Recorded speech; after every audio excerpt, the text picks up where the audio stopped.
अस्सलाम वालेकुम दोस्तों, कैसे हैं आप सब लोग। उम्मीद है आप सब खैरियत से होंगे और मजे में होंगे। दोस्तों एक बार फिर लिटरेचर मास्टर में आप लोग का वेलकम। दोस्तों आज हम एक नॉवल की थीम्स को डिस्कस करेंगे जिसका नाम है the return of the native और ये लिखा है थॉमस हार्डी ने। दोस्तों अगर आपको इसकी समरी की वीडियो चाहिए तो मैं बना चुका हूँ, लिंक आपको डिस्क्रिप्शन में मिल जाएगा, आप चैनल पर भी चेकआउट कर सकते हैं। तो चलिए दोस्तों वीडियो को स्टार्ट करते हैं।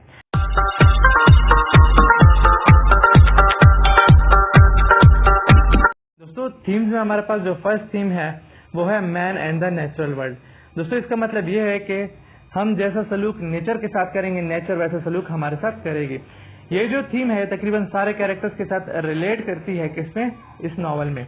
जैसे कुछ जो कैरेक्टर्स उनको एडगन बुरा लगता है, फिर उनके साथ क्या होता है, बुरा होता है, और कुछ जो कैरेक्टर्स होते हैं उनके साथ एडगन हेथ अच्छा सलूक करता है क्योंकि उन्हें एडगन हेथ पसंद होता है। अब वो जो कैरेक्टर जिन्हें एडगन हेथ पसंद है उनमें एक थॉमस न्यूब्राइट आती है और एक डिगोरी वेन आता है। तो लास्ट तक उनके साथ कुछ बुरा नहीं होता। लेकिन उसके अलावा हमारे पास जो कैरेक्टर हैं जिनमें डेमन वाइल्डलीफ आता है, मिस्ट्रेस न्यूब्राइट आती है और यूस्टेशिया वाई आती है। इनको एडगन हेथ पसंद होता है और तीनों की जो मौत होती है वो बहुत ही ज्यादा बेदर्दी से होती है। किसमें, एडगन हेथ में। जो यूस्टेशिया वाई है वो डूब रही होती है और जो डेमन वाइल्डलीफ है उसे बचाने के लिए क्या करता है, कूदता है और दोनों मर जाते हैं, डूब जाते हैं। उसके अलावा जो मिस्ट्रेस न्यूब्राइट है उसकी डेथ हो जाती है कहाँ पे, एडगन हेथ की बुशेस में, और वहां पे उसे एक स्नेक काट लेता है। तो इनकी क्या हो जाती है, बैड एंडिंग होती है। जबकि जो थॉमस न्यूब्राइट है उसकी लास्ट में डिगोरी वेन से शादी हो जाती है और दोनों आखिर में यूनाइट हो जाते हैं। तो मतलब ये कि जिनको वो था एडगन हेथ पसंद था उनकी एंडिंग अच्छी, और जिनको एडगन हेथ बुरा लगता था उनकी एंडिंग बुरी। दूसरा हमारे पास है फेट एंड फ्री विल। दोस्तों इसमें हमारे पास फेट जो है वो ज्यादा डोमिनेंट नजर आती है फ्री विल से। जैसा कि आप देख सकते हैं कि फेट में जो था वो ये था कि जो यूस्टेशिया वाई है और डेमन वाइल्डलीफ जो है वो क्या हो जाएंगे, वो ड्रॉन हो जाएंगे, वो मर जाएंगे, डूब जाएंगे। जबकि उनकी फ्री विल क्या थी कि वो यहाँ से एस्केप हो जाएंगे और वहां फिर अपनी जिंदगी गुजारेंगे। तो इस नॉवल में ज्यादातर हमें फेट नजर आता है। जो एडगन है तो होता है वो सब कुछ कंट्रोल करता है और जो लोग होते हैं वो कुछ नहीं कर पाते। सारा जो सिस्टम होता है वो एडगन हेथ के हाथ में होता है, और एडगन हेथ के कुछ ऐसे सुपरस्टिशन पावर्स होती हैं जो क्या करती है, सब कुछ कंट्रोल करती हैं। ये किसका होता है, वहां पे जो लोग होते हैं उनका बिलीफ होता है। तो इसमें फ्री विल जो है वो हमें बिल्कुल खत्म होती नजर आ रही है और जो फेट है वो बहुत ज्यादा डोमिनेंट होती नजर आ रही है। तो ये जो थीम है ये भी सारों से रिलेट करती है जितने भी बंदे हैं नॉवल में। दोस्तों थर्ड थीम जो हमारे पास है वो लव की है। दोस्तों इसमें हमारे पास सिर्फ एक जो कैरेक्टर है वो हमें प्योर लव करता हुआ नजर आता है, जो हमारे पास डिगोरी वेन है। उसके अलावा यूस्टेशिया वाई हो गया, डेमन वाइल्डलीफ हो गया, और इसके अलावा जो वो है स्लिम न्यूब्राइट है। तीनों में क्या है, प्योरिटी नहीं है लव में। आप देख सकते हैं यूस्टेशिया जो है वो कभी एक के पीछे भागती है, कभी दूसरे के पीछे भागती है। क्यों? क्योंकि उसे वो बंदा चाहिए जो उसे लग्जरीज दे सके, जो उसे यहाँ से निकाल सके। वो प्योर लव नहीं करती। और डिगोरी वेन जो है वो भी कुछ इसी तरह का इंसान होता है, वो भी फ्लर्टी किस्म का इंसान होता है, कभी एक के साथ और कभी दूसरे के साथ, जो लड़कियां होती हैं उनकी जज्बात के साथ खेलता रहता है। और उसके अलावा जो तीसरा बंदा है स्लिम न्यूब्राइट, वो भी यूस्टेशिया की उस पे नहीं देखता कि यूस्टेशिया का बैकग्राउंड क्या है वगैरह वगैरह, बस बिल्कुल अंधों की तरह प्यार कर लेता है। जबकि जो डिगोरी वेन है वो थॉमस न्यूब्राइट से इसलिए प्यार करता है क्योंकि वो क्या होती है, वो बहुत ज्यादा सीधे दिल की लड़की होती है और साबगो होती है।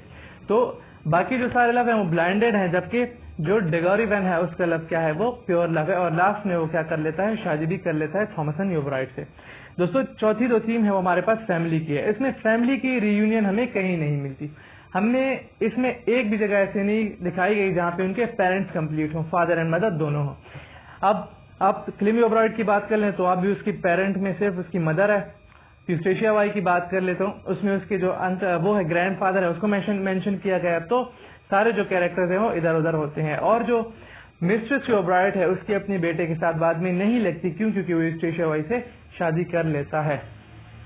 तो और उसके अलावा जो फैमिली है वो बिल्कुल कंप्लीट नहीं होती इस नॉवल में। लास्ट में इवन तो जो डिगोरी वेन है उसकी थॉमस न्यूब्राइट के साथ शादी हो जाती है और थोड़ी बहुत फैमिली रियूनियन हो जाती है।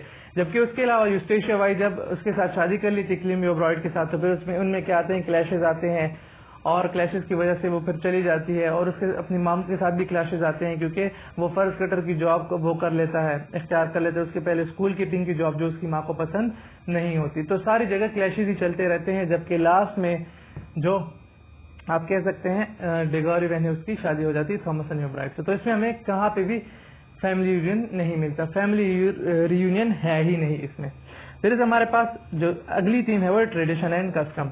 दोस्तों ये जो थीम है ये ज्यादातर जो है वो थॉमसन योब्राइट के साथ क्या करती है, रिलेट करती है, क्योंकि थॉमसन योब्राइट के हमें पता है जब नॉवल स्टार्ट होता है तो उसमें इसकी शादी जो है वो टूट जाती है जो डेमन वाइल्डीव से होनी होती है। फिर क्या होता है, डेमन वाइल्डीव से तो उसकी शादी टूट जाती है, लेकिन आगे क्या होता है, आगे फिर डेमन वाइल्डीव जो है उससे दोबारा शादी कर लेता है और फिर दोबारा शादी करने के बाद क्या होता है, जो डेमन वाइल्डीव होता है वो मर जाता है। तो जब वो मरता है तो जो थॉमसन योब्राइट है वो डिगोरी वेन से शादी के लिए इसलिए मान जाती है क्योंकि फिर वो सोचती है कि अगर मैंने शादी ना की तो लोग क्या करेंगे, मेरे पीछे बातें मनाएंगे कि ये ऐसी है वैसी है, इसकी जो किस्मत है वो बहुत बुरी है और इसकी पहले भी शादी टूट गई, फिर जब हो गई तो फिर उसके बाद इसका शौहर मर गया और अब ये क्या है, ये बगैर किसी सहारे के फिर उसके पास कोई और ऑप्शन नहीं थे, इसलिए उसने क्या कर दी, फिर शादी कर ली डिगोरी वेन से। और उसके अलावा एक और ट्रेडिशन वहां पे मशहूर था कि जो यूस्टेशिया वाई है वो हमारे पास विच है। लोग उसे विच कहते थे क्योंकि उसकी क्वालिटीज कुछ ऐसी थी, वो अलग थलग रहती थी और उसे और लोगों से मिलना जुलना पसंद नहीं था और उसे ज्यादा गुस्सा वगैरह करती थी, हर वक्त मूड खराब रहता था, तो लोग उसे क्या कहते थे, विच कहते थे। फिर आलसो उसे एक बार धक्का भी दिया गया था उसमें पानी में, और ये वो मशहूर था कि विच जो होती है वो तैर नहीं सकती, लेकिन जो यूस्टेशिया वाई थी वो थोड़ा बहुत तैरने लगी तो फिर लोगों को लगा कि विच नहीं है, लेकिन फिर भी लोग इस बात पे बिलीव करते थे कि वो विच है।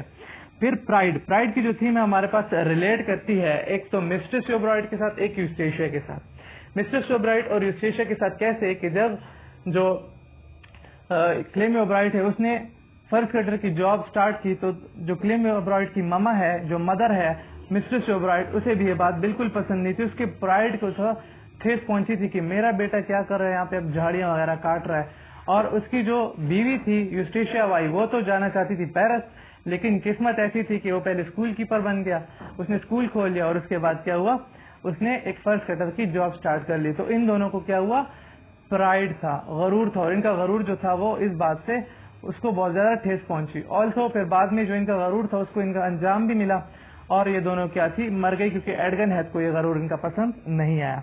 फिर उसके बाद हमारे पास है मेमोरी एंड द पास्ट। दोस्तों ये एक ऐसी थीम है जिसकी वजह से जो डेमन वाइल्डीव है और उसके अलावा जो यूस्टेशिया वाई है इनकी डेथ हुई। दोस्तों पहला जो था यूस्टेशिया वाई जो थी उसे डेमन वाइल्डीव पसंद था, लेकिन फिर जो डेमन वाइल्डीव और यूस्टेशिया थी उनके बीच में कुछ क्लैशेस आ गए और डेमन वाइल्डीव जो था उसने थॉमसन से शादी कर ली और यूस्टेशिया जो थी उसने क्लेम योब्राइट से शादी कर ली। फिर बाद में जब उसने फर्ज कटर की जॉब स्टार्ट की तो यूस्टेशिया जो थी उसकी फीलिंग्स वापस से डेमन वाइल्डीव के लिए जाग उठी। तो फिर डेमन वाइल्डीव जो था वो उसके पास आया और उसे कहा मैं तुम्हें यहाँ से ले जाकर क्या करूंगा, बाहर भेज दूंगा, फिर दोनों क्या करेंगे, वहां खुशी से जिंदगी गुजारेंगे, पूरी दुनिया की सैर करेंगे। तो फिर क्या हुआ, ये दोनों फिर एक प्लान बनाते हैं और प्लान के मुताबिक ये फिर रात को जाते हैं। उस रात बहुत ज्यादा तूफान होता है और तूफान में दोनों क्या हो जाते हैं, डूब के मर जाते हैं। तो इनकी मेमोरी और पास्ट की वजह से इनकी डेथ हो जाती है। दोस्तों फिर हमारे पास डिससेटिस्फैक्शन की थीम है। ये जो थीम है ये रिलेट करती है यूस्टेशिया के साथ, क्योंकि आपने देखा होगा कि यूस्टेशिया जो है उसे एडगन हैथ में बिल्कुल भी सेटिस्फैक्शन नहीं थी और उसे सेटिस्फैक्शन सिर्फ लग्जरीज से थी। वो पेरिस जाना चाहती थी ताकि वहां पे सेटिस्फाई हो सके, लेकिन बदकिस्मती से जो क्लेम योब्राइट उसने वो जिंदगी क्या करनी थी, गुजारने से इनकार कर ली और वो यहाँ पे रहने लगा। तो लास्ट तक जो था यूस्टेशिया को डिससेटिस्फैक्शन थी क्योंकि एडगन हैथ उसे पसंद नहीं था, उसे वहां के लोग जो थे वो पसंद नहीं थे। दोस्तों गिल्ट एंड ब्लेम, ये जो थीम है रिलेट करती है यूस्टेशिया के साथ और क्लेम योब्राइट के साथ। दोस्तों ऐसा होता है स्टोरी में कि एक दिन जो वेल्डीव है वो आ जाता है यूस्टेशिया के पास, जो क्लेम योब्राइट है उसके घर। फिर उसके बाद उनकी जो मामा है, जो थॉमसन योब्राइट की वो है सास है, वो आती है जिनका नाम है मिस्ट्रेस योब्राइट। मिस्ट्रेस योब्राइट क्या करती है, आती है, नॉक करती है, लेकिन जो यूस्टेशिया है वो दरवाजा नहीं खोलती क्योंकि अंदर वाइल्डीव होता है और वो चली जाती है। जब वो चली जाती है तो वो बहुत ज्यादा सैड होती है और रास्ते में उसे एक सांप काट लेते हैं, उनकी डेथ हो जाती है। तो फिर क्या करता है, जो क्लेम योब्राइट है वो पहले अपने आप को ब्लेम करता है, फिर उसके बाद यूस्टेशिया को ब्लेम करता है। तो यूस्टेशिया को जब वो ब्लेम करता है तो उनके बीच में लड़ाई वगैरह होती है और फिर वहां से चली जाती है। फिर उसके बाद वो वाइल्डीव के साथ जो है वो फिर भागने की कोशिश करती है और उसमें उसकी डेथ हो जाती है। तो जो क्लेम योब्राइट है वो अपने आप को ब्लेम करता है कि ये सब मेरी वजह से वगैरह वगैरह। उसके अलावा जो क्लेम था उसने यूस्टेशिया को भी ब्लेम किया था कि सब जो है तुम्हारी वजह से हुआ, और उसे बहुत ज्यादा गिल्ट फील हुआ और वहां से चली गई। तो इस गिल्ट और ब्लेम की वजह से यूस्टेशिया की क्या हो जाती है, डेथ हो जाती है। फिर हमारे पास जो लास्ट थीम है वो आइसोलेशन की है। आइसोलेशन की जो थीम है दोस्तों, ये हमारे पास रिलेट करती है दो बंदों के साथ, एक यूस्टेशिया के साथ और उसके अलावा एक क्लेमी ओबराइट के साथ। ओवरऑल ये थीम रिलेट करती है एडगन हेथ के साथ भी, लेकिन पहले हम इन दोनों को डिस्कस करते हैं। जो यूस्टेशिया है वो अपने जो वो है विलेज है या जो जगह है जिसका नाम एडगन हेथ है, वहां पे किसी के साथ भी नहीं मिलती, किसी के साथ बातें वगैरह नहीं करती, ना ही किसी के साथ क्या करती है, घुलती मिलती है, क्योंकि उसे वो लोग पसंद नहीं होते, ना ही वो जगह पसंद होती है।